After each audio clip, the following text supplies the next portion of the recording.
I want to talk to you about have at it. And honestly, this was a saying that came to be from a good friend of mine, Robbie Presley from down in Mississippi. Him and I were actually hunting the Midwest together during the whitetail rut because listen, being a Mississippi boy who grew up hunting the deep south and the Mississippi Delta and then moved to the Midwest and seeing these bucks that I'd only ever seen on VHS tapes was pretty surreal. And learning from all of my family and my friends from the deep south, where the whitetails are arguably the smartest on the planet, and the hunters are as well, because they've grown up and I've grown up hunting these incredibly skittish deer that are used to serious rednecks doing whatever they need to get one of these bucks in the truck. And so these rules from the South have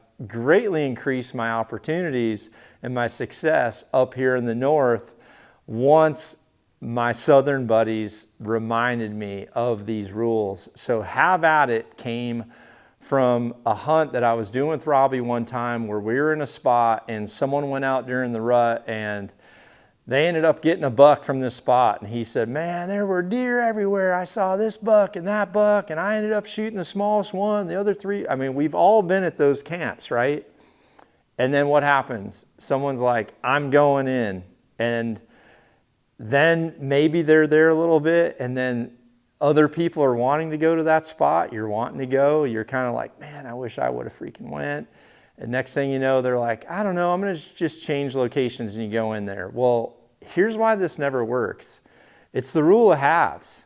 Robbie was right. When he had a hunter that went into a spot, if he had been there twice already, he was just like, have at it.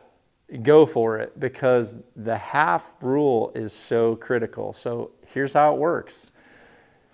Night one, you go to a spot, you see the big daddy, you see some does, you see a couple little bucks, you see some fawns, right?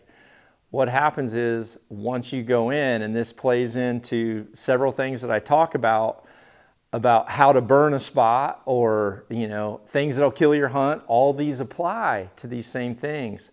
The more travel in and out, the more scent, the more sound, the more calling, the more people that have gone full send. What happens is once you go to that location, unless you're totally able to get out of there without any type of pinpoint to you being there at all, then what happens is this immediately just boom gets cut in half.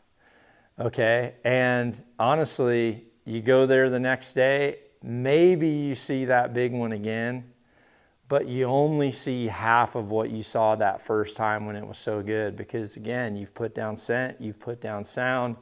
So then what happens? Then you're like, man, I saw him again, but he was at the other end of the field, and I don't know, he just sensed something, but I just didn't get my shot. Or he came by at last light, I just could not get my shot. I waited till it was totally dark and kind of slipped out of there. I don't think he busted me. Well, here's what happens. The next time you go in again, most likely both of the mature animals that recognize something wasn't right yet again 2 times in a row, now we're down to a spot where you go back and you see a couple fawns. This is something that happens so much, and when I started to realize this rule, I started to realize why. So think about that.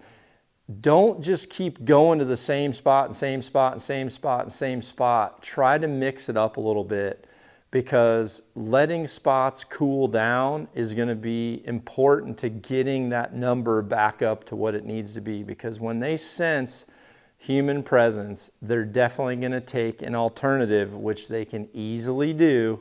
So consider, have at it. If someone wants to go into that spot where you've already been there twice and your sightings have declined, let someone have at it. Go to that fresh spot. And honestly, when you think of this rule, if you're someplace hunting, especially if you're with an outfitter, you know, and you're just not seeing something, sometimes just saying, I want to go where no one else has been, can be the best play, because you're going to get the fresh start and the full slate.